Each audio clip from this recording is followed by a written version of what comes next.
السلام علیکم ناظرین، پروگرام کا نام ہے پورا سچ اور میں ہوں آپ کا میزبان ذوالفقار راحت۔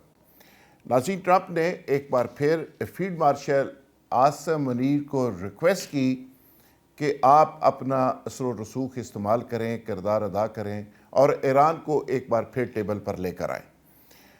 ایک کامیاب دورے کے بعد فیلڈ مارشل تہران سے واپس آ چکے اور جو وہاں پہ ملاقاتیں ہوئیں محسن نقوی صاحب اور فیلڈ مارشل کی، وہ بڑی حوصلہ افزا ہیں۔ یہ پاکستان نہیں کہہ رہا، یہ ایران کی قیادت کہہ رہی ہے۔ ان کی جاری کردہ ایک پریس ریلیز کے مطابق کہ پاکستانی قیادت سے، فیلڈ مارشل سے، محسن نقوی سے ملاقات بہت مثبت رہی اور اس کا بہت اچھا نتیجہ نکلنے والا ہے۔ اور پاکستان نے، آپ کو یاد ہوگا کہ اس کے باوجود کہ امریکہ نے بڑی وائلیشنز کی، ٹرمپ نے بڑی اپنے بیانات الٹے سیدھے دیے اور بہت ساری چیزوں سے وہ ہٹ کے انہوں نے اس پہ عمل نہیں کیا، لیکن اس کے باوجود پاکستان مایوس نہیں ہوا۔ پاکستان امن کے لیے لڑتا رہا، ثالثی کے لیے کوشش کرتا رہا اور آج پھر پاکستان کی ان ایفرٹس کے نتیجے میں ایک دفعہ پھر سیز فائر ہے۔ لوگ کہتے ہیں کہ ٹرمپ صاحب ڈومیسٹک ایشوز میں پھنسا ہوا ہے اور ڈومیسٹک معاملات میں بیزی ہے، چونکہ وہاں پہ الیکشن ہے، مڈ ٹرم الیکشن ہے، اور اس کے بعد وہ اپنا رنگ ایک دفعہ پھر دکھائے گا۔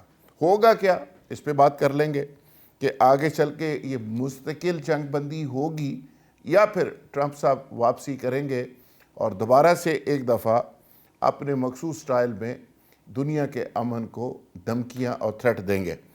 پروگرام کے آخر میں اب بات کریں گے کہ بانی پی ٹی آئی کو ہاسپیٹل شفٹ کرنا تھا الشفا، وہاں نہیں کیا گیا، پیمز میں چیک کروا کے واپس بھیجا گیا اور ان کی بہنوں نے ایک پٹیشن دائر کی ہے جو 16 ستمبر کو سماعت کے لیے مقرر ہو گئی ہے۔ اس میں 5 پوائنٹس رکھے گئے ہیں جس میں کہا گیا ہے کہ ان 5 پوائنٹس کی بنیاد کے اوپر کورٹ کی جو آرڈر تھے اس کی حکم عدولی ہوئی ہے، توہین عدالت ہوئی ہے اور اس کو مانا نہیں گیا۔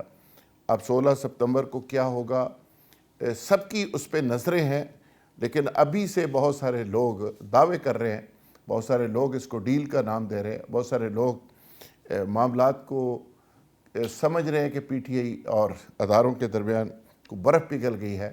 آج ایک سابق جنرل صاحب نے کہا کہ برف نہیں پگھلی بلکہ پورا گلیشیئر ہی پگھل چکا ہے۔ نعیم لودھی صاحب کو آپ سب جانتے ہیں، ان کے یہ الفاظ ہے۔ خیر، آج آغاز کر لیتے جی انٹرنیشنل ایشوز پہ۔ جی آر بلوچ صاحب سابق سفارتکار ہمارے ساتھ موجود ہیں جی، آپ سب ان کو جانتے ہیں۔ عالمی معاملات پہ، بدلتے ہوئے حالات پہ ان کی بہت گہری نظر ہے۔ کرنل ریٹائرڈ سیف قریشی صاحب ایک بڑا تھنک ٹینک چلاتے ہیں، وہ بھی آج ہمارے ساتھ موجود ہیں۔ اورنگزیب خان برکی اسٹوڈیو کے اندر تشریف رکھتے ہیں، پیپلز پارٹی کے سینئر رہنما ہیں، فائنانس سیکرٹری ہیں۔ عارف چودھری صاحب امریکہ سے ہمارے ساتھ جڑے ہوئے ہیں جی، معروف قانون دان ہیں، آپ سب ان کو جانتے ہیں۔ بریسٹر شاہد مسعود صاحب بھی ابھی ہمیں فوری طور پہ جوائن کر لیں گے چند لمحوں کے بعد۔ جی آر بلوچ صاحب، آپ سے پروگرام کا آغاز کرتے ہوئے، ٹرمپ صاحب اپنے الیکشن میں بزی ہیں، ہمیشہ کی طرح پاکستان نے ایک کردار ادا کیا۔ آپ کو کیا لگ رہا ہے کہ موجودہ جو پاکستان کی ایفرٹس ہیں اس کا کیا نتیجہ نکلنے والا ہے اور مڈل ایسٹ میں کیا ہونے والا ہے؟ شکریہ۔ دیکھیے، ہمیں پہلے تو سوچنا ہے، سمجھنا ہے کہ ہو کیا رہا ہے۔ ہو یہ رہا ہے کہ ایک جنگ ہارنے کے بعد ٹرمپ نے ایک اور جنگ، اکنامک جنگ کی بات کی۔ وہ کائنیٹک جنگ تھی جو کہ وہ ایک اسٹریٹجیکلی ہار گئے۔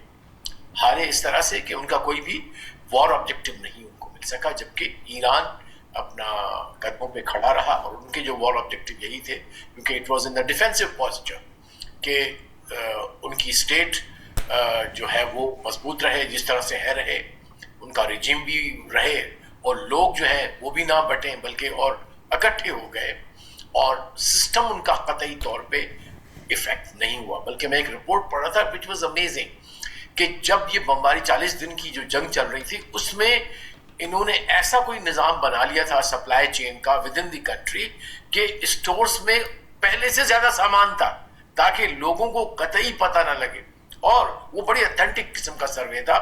اور لوگوں کا یہ کہنا تھا کہ جو بم کی آواز ہے اس کے علاوہ ہمیں پتہ نہیں کہ جنگ ہو رہی ہے، کیونکہ ہماری زندگی چل رہی ہے، بجلی، پانی، سپلائز، کوئی اور بے خوف تو ہے قوم. دیکھیں جو قوم ڈر گئی تو پھر مر گئی، بات یہ ہے. سو خوف تو ان کے قریب کہیں ہے نہیں. آبویسلی حسینی کانسیپٹ سے بلیو کرتے ہیں وہ، تو وہ بذات خود ایک بہت بڑی طاقت ہوتا ہے.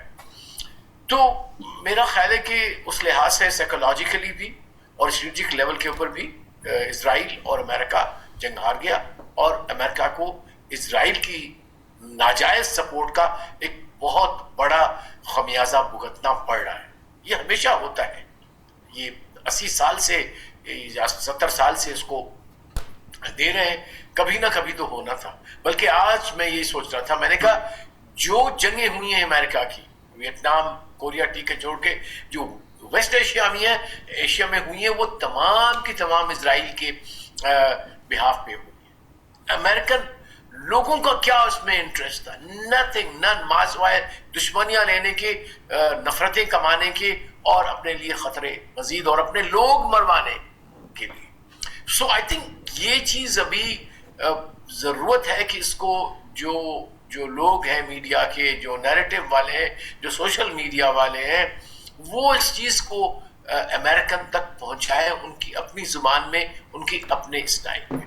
اچھا، اس تمہید کے بعد پاکستان کا جس نے ہمارے پاکستان کی لیڈرشپ نے جو امن کا بیڑا اٹھایا تھا، جو امن کا جھنڈا کھڑا کیا تھا، اور آپ کے پروگرام میں نے کہا تھا کہ انشاءاللہ اسلام آباد ہی باب الامن ہوگا، وہ رہے گا انشاءاللہ.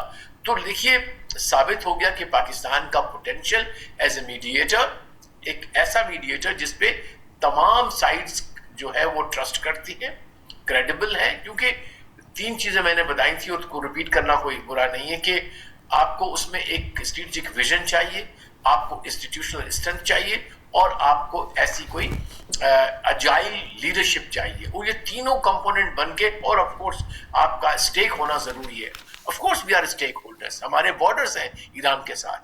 میں آج ایک صاحب کے ساتھ بات کرتا ہوں، میں نے کہا کین یو امیجن کہ خدا نہ کرے عراق کی صورت بن جائے ایران میں، کیا ہوگا، ہمارا کیا بنے گا پھر؟ We are the next then. بالکل ٹھیک تو ہے، اس لیے ہمارا ڈائریکٹ اسٹیک ہے اس کے اندر. سو میں سمجھتا ہوں پاکستان نے سنسیئر کوشش کی ہے، اور مجھے جو آپ نے بھی بتایا، اور مجھے بھی یہی امپریشن مل رہا ہے کہ ایران ہیز ایکچولی اس نے پازیٹیولی ریئیکٹ کیا ہے، اور اس کا آؤٹ کم انشاءاللہ نکلے گا. لیکن وہ اپنا ٹائم لیتے ہیں، وہ اپنے فیصلے بڑے ڈیلیبریٹ کر کے، کنسنسس ڈیولپ کر کے، اور اتنا جلدی میں نہیں لیتے، خوف میں نہیں لیتے. بالکل ٹھیک ہے. تو آئی تھنک جی، تو اس لیے میرے خیال ہے انشاءاللہ اچھی خبریں آنے والی ہیں. دیکھیں جی، جس طرح آپ نے کہا کہ ایران تو ہمارے لیے ایک شیلڈ کی حیثیت رکھتا ہے، کہ وہ ہمارے سامنے ایک دیوار ہے، اور اگر وہ دیوار گرتی ہے تو ظاہر ہے پاکستان کو سیدھی ہٹ پڑتی ہے. تو یہ آپ کو بھی احساس ہے، ہمیں بھی احساس ہے، اور پاکستان کے جو پالیسی میکرز ہیں ان کو بھی شدت سے احساس ہے. اور یہی وجہ ہے کہ ایران اپنے پیروں کے اوپر کھڑا بھی ہے، قائم بھی ہے، اور انشاءاللہ قائم رہے گا. اسی پروگرام میں کچھ اور دوست تھے ہمارے، ایک سینیٹر صاحب تھے، آپ کو یاد ہے، نون لیگ کے، وہ ان سے ہماری بحث ہوتی تھی کہ ایران برباد ہو جائے گا، تباہ ہو جائے گا. اور وہ میں ہمیشہ کہتا تھا کہ صاحب کو یار چیک کریں ان کا امریکہ کے ساتھ کیا مسئلہ ہے، وہاں پہ ان کو نیشنلٹی چاہیے، کیا چاہیے. تو وہ پہلے دن سے آخری دن تک کہ امریکہ کھا جائے گا، امریکہ یہ کرے گا، اور آج امریکہ اپنے زخم چاڑتا پھر رہا ہے. اور جس طرح ان کو ہزیمت کا سامنا پوری دنیا میں، وہ ساری دنیا اس کو اپنی آنکھوں سے دیکھ رہی ہے. عارف چوئی صاحب، آپ امریکہ کے اندر موجود ہیں، وہاں پہ جو میرے پاس رپورٹ ہے، 17 اگست کو ایک سروے ہوا تھا، اور اس پہ 33% اس کی مقبولیت نیچے گئی ہے ٹرمپ کی. تو آپ کو کیا لگ رہا ہے کہ وہاں پہ کیا سچویشن ہے، لوگوں کا اس جنگ کے بارے میں کیا سینٹیمنٹ ہے، اور اس کی پاپولیرٹی کی کیا صورتحال ہے، کون جیتے گا، کون ہارے گا، پبلک کا فیڈ بیک کیا سن رہے ہیں آپ وہاں پہ؟ ذوالفقار راحت صاحب، شکریہ مجھے پروگرام میں شامل کرنے کا. 2 باتیں جو یہاں بڑی امپورٹنٹ ہیں آپ کے سروے کے ساتھ ساتھ. سر، ایک بات یہ ہے کہ جو یہاں بہت زیادہ پاپولر تھی اسرائیل کی حکومت اور اسرائیل، یعنی بطور سلطنت کے، بطور ریاست کے اور بطور قوم کے، امریکی قوم جو تھی ان کے ساتھ بہت زیادہ دلچسپی رکھتی تھی، اور 80% لوگ اس جنگ سے پہلے ان کے ساتھ تھے۔ ٹھیک ہے، اب نئے سرویز کے مطابق وہ پاپولیرٹی بالکل نیچے چلی گئی ہے۔ اچھا، یعنی اس وقت یعنی آپ مطلب بالکل کچھ تھوڑے سے لوگ ہیں جنہیں ان کے ساتھ کوئی ہمدردی ہے، ورنہ سب سے زیادہ وہ یہاں جو نفرت جو وہ ہے جو وہ اسرائیل بینیفیشری، کے خلاف۔ چوہدری صاحب جو بینیفیشری کلاس ہے صرف وہ ان سے کنیکٹڈ ہے، جو یوتھ ہے خاص کر۔ نہیں، اس کا میں آپ کو عرض کرتا ہوں، جو بینیفیشری کلاس ہے وہ اس لیے بدل نہیں سکتی تھی چونکہ انہوں نے ووٹ بھی تو لینا ہوتا لوگوں سے نا۔ اس وقت یہ صورتحال تھی کہ وہ ساری یعنی سینیٹرز ہیں، کانگریس مین ہیں، پالیٹیشنز ہیں، وہ زیادہ تر ان کے پے رول پہ تھے۔ اب صورتحال یہ ہے کہ موجودہ حالات میں جب ووٹ پڑے گا تو ووٹ تو یعنی اس میں شامل ہوگی نفرت اسرائیل کے خلاف، تو اس کو بھی سمیٹنا بہت مشکل ہو جائے گا۔ اس لیے جو لوگ بینیفیشری ہیں انہیں بھی بہت زیادہ احتیاط کرنی پڑے گی۔ اور دوسری بات یہ ہے، میں آپ کو ایک عرض کروں کہ ریپبلکن پارٹی بطور پارٹی کے جتنی ان پاپولر ہوئی ہے اس جنگ کی وجہ سے، ایک تو ذاتی طور پر یہ جو ٹرمپ ہیں وہ بہت ان پاپولر ہوئے ہیں، اور دوسرا یہ ہے کہ پبلک ایٹ لارج میں ریپبلکن پارٹی جو ہے وہ بالکل اہمیت کھو چکی ہے۔ تو اب یہ صورتحال ہے کہ الیکشن نظر آ رہا ہے کہ یہ جو ہوگا اس یعنی وسط مدتی یعنی ہوگا، اس میں آپ کو بالکل واضح طور پر دونوں ہاؤسز میں اکثریت جو ہے وہ ڈیموکریٹس کی آ جائے گی۔ اب ڈیموکریٹس کے آنے کے بعد جو معاملات ہوں گے وہ زیادہ تر تو یہ خود اس کو ٹرمپ کو بھی خطرہ ہے کہ یہ اس کی امپیچمنٹ ہو جائے گی۔ اب ان سارے حالات میں ایک چیز جو بڑی ضروری ہے جس کی طرف اشارہ کرنا میں ضروری سمجھتا ہوں وہ یہ ہے کہ جب ہم یہ کہتے ہیں نا کہ ہم بہت اہم رول پلے کر رہے ہیں، اس میں تو کوئی شک نہیں ہے کہ ہم امن کے لیے بہت رول پلے کر رہے ہیں، لیکن ہم امریکی نقطہ نظر سے کچھ رول زیادہ پلے کر رہے ہیں، کیونکہ بنیادی طور پر جب ضرورت پڑتی ہے امریکہ کو تو وہ اپنا پیغام ہمیں پہنچاتا ہے اور وہی پیغام ہم آگے پہنچاتے ہیں۔ اور کیونکہ ایران جو ہے وہ وار آف ایٹریشن میں ڈیفینسو پہ ہے، وہ یعنی وہ اوفینسو پہ نہیں ہے، اس لیے اسے جب یہ خبر ملتی ہے کہ امریکہ جو ہے وہ سیز فائر کرنا چاہتا ہے تو، اور یقیناً پاکستان کے ذریعے وہ خبر ملتی ہے تو وہ بالکل ہو جاتا ہے خاموش۔ لیکن دوسری طرف سے جو ہے وہ ہمارے کنٹرول میں نہیں ہے۔ اس کا نتیجہ جو ہے ظاہر ہے کہ اب اس وقت پیسمسٹک ریمارکس جو ہے وہ بالکل نہیں دینے چاہیے، اس لیے کہ ایک اچھی چیز چل رہی ہو تو ملک کے لیے ہمیں اچھی باتیں کرنی چاہیے۔ لیکن خطرہ یہ ہے کہ جب یہ اس کی پاپولیرٹی کا گراف تو جہاں ہوگا، لیکن اس کے بعد جب یہ کاٹنے کو دوڑے گا نا تو سب سے زیادہ ان لوگوں کو جو ان کے فیورٹ ہیں ان کو کاٹنے کو دوڑے گا، چونکہ اس کے پاس اور کوئی راستہ نہیں ہوگا۔ ایک طرف پبلک ایٹ لارج ہوگی جو اس کے خلاف ووٹ ڈال رہی ہوگی، اور دوسری طرف یعنی اپنے ان ہاؤس جو نفرتیں ہیں پارٹی کی اور باقی اس سارے عمل میں یہ پھر جو اس کے الائز ہیں ان کے ساتھ یعنی اس کا رویہ کوئی درست نہیں ٹھیک ہوگا۔ ہے، تو خیر یہ ایک نقطہ مترجہ ہے، اس کو اتنی اہمیت میں نہیں دیتا کہ یہ ساری ہماری اوور آل ڈسکشن پہ غالب آ جائے۔ بہر صورت ایران اپنے پاؤں پہ کھڑا ہے، لیکن اور اس کی فتح یہ ہے کہ اس نے اپنے آپ کو مضبوط کیا ہے، لیکن اس کا جو مد مقابل ہے جو اس پہ حملہ کرنے والا ہے وہ اپنے ہی ہاتھوں شکست کھا چکا ہے، اپنے ملک کے اندر بھی اور پوری دنیا کے اندر بھی اس کی ساکھ جو ہے وہ بہت بری طرح متاثر ہوئی ہے۔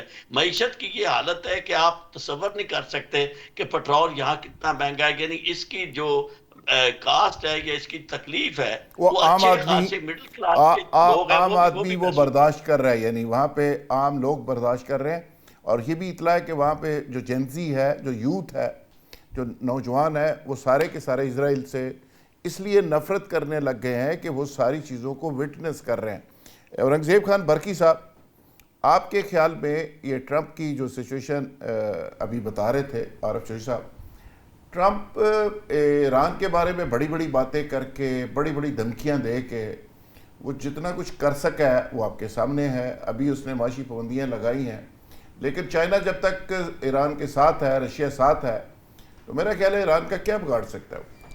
نہیں آپ نے صحیح فرمایا، چودھری صاحب بھی بلوچ صاحب نے بھی ان پٹ دی ہے.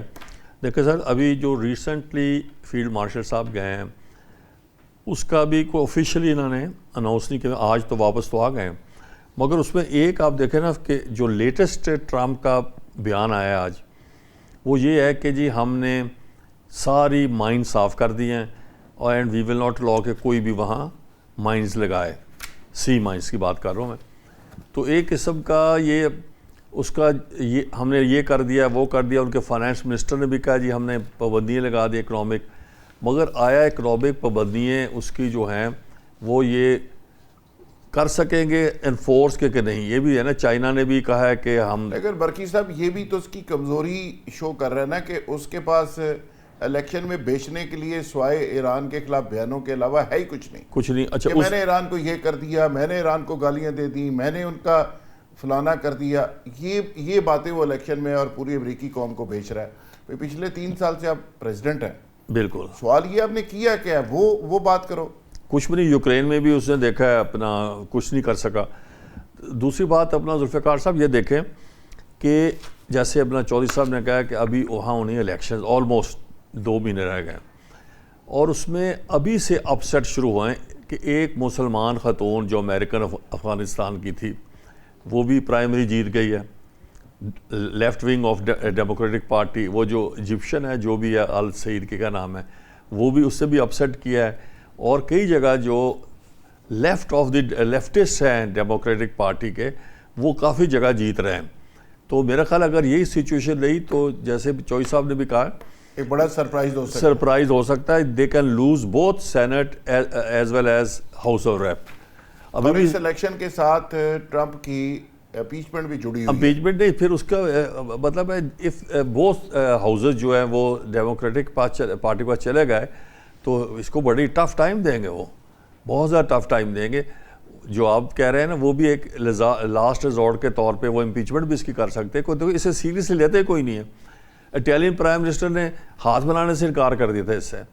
مطلب ہے آئی ایم ناٹ، پتہ نہیں عجیب بات ہے، ہم امریکہ کو اتنا سمجھتے ہیں کہ کتنی بڑی پاور ہے جس کا پریزیڈنٹ تو ہمارے پریزیڈنٹ سے میرا خیال ہے اس کا بدماش جو ہوتا ہے اس کا ایک برہم ہوتا ہے وہ ایران نے کافی حد تک ختم کر دیا. اسرائیل کا اور امریکہ کا.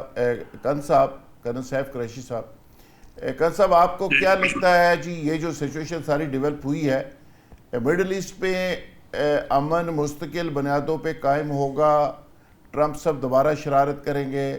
اور اسرائیل کہاں پہ چلا گیا ہے؟ اسرائیل کی کیا پوزیشن ہے؟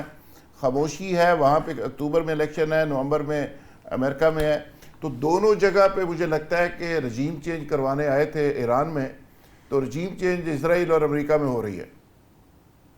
بسم اللہ الرحمن الرحیم. راحت بھائی میں یہ سمجھتا ہوں کہ امریکہ کو بہت بڑا سیٹ بیک ہوا ہے. جتنے بھی عسکری انالیسس کرنے والے، ریسرچ کرنے والے، یا ایون اس کے حاضر سروس چیف جو تھے، ایون پینٹاگن، تمام کی وار گیمنگ، تمام کی اسیسمنٹ اس وار کے متعلق یہ تھی کہ امریکہ کو اسرائیل کے ٹریپ میں نہیں آنا چاہیے. اگر اس سے پہلے پریزیڈنٹ اسرائیل کے ٹریپ میں نہیں آئے اور ریفیوز کرتے رہے ہیں، پچھلے 3 پریزیڈنٹ ریفیوز کرتے رہے کہ ایران کے اوپر ہم نے اوفینسو نہیں کرنا. 46 سال ایک قوم کو جو دلیر قوم ہے، انٹیلیجنٹ قوم ہے، انجینئر اور ڈیولپ کرنے والے ان کے گھر میں ہیں. ٹیکنالوجی کے لیے ان کو کوئی ایکسپرٹ باہر سے منگوانا نہیں پڑتا. ماسوائے اگر کوئی لیٹسٹ مشینری چاہیے تو چائنا اور رشیا کے پاس وافر موجود ہے. اور یہ جب وہ انڈر گراؤنڈ گئے ایرانی، اس کے متعلق کچھ زیادہ خبر تو نہیں تھی مگر تھوڑی بہت خبر یہ ضرور تھی کہ ایرانیوں نے اپنی مورچہ سازی دنیا میں بیسٹ کنکریٹ انڈر گراؤنڈ لے گئے ہیں کہ جس کو کسی بھی ویپن سے گرایا نہیں جا سکتا. جتنی بھی ڈیپتھ تھی جتنی ویپنز کی، جتنی ڈیپ جانے کی، وہ اس سے 200 فٹ تک نیچے اور چلے گئے. ان کو اگر لینٹر ڈالنے پڑے انہوں نے کنکریٹ لینٹر مزلیں ڈال دی، پلازے کے پلازے انڈر گراؤنڈ لے گئے. پھر انہوں نے جا کے اپنی چیزیں ادھر سٹور کی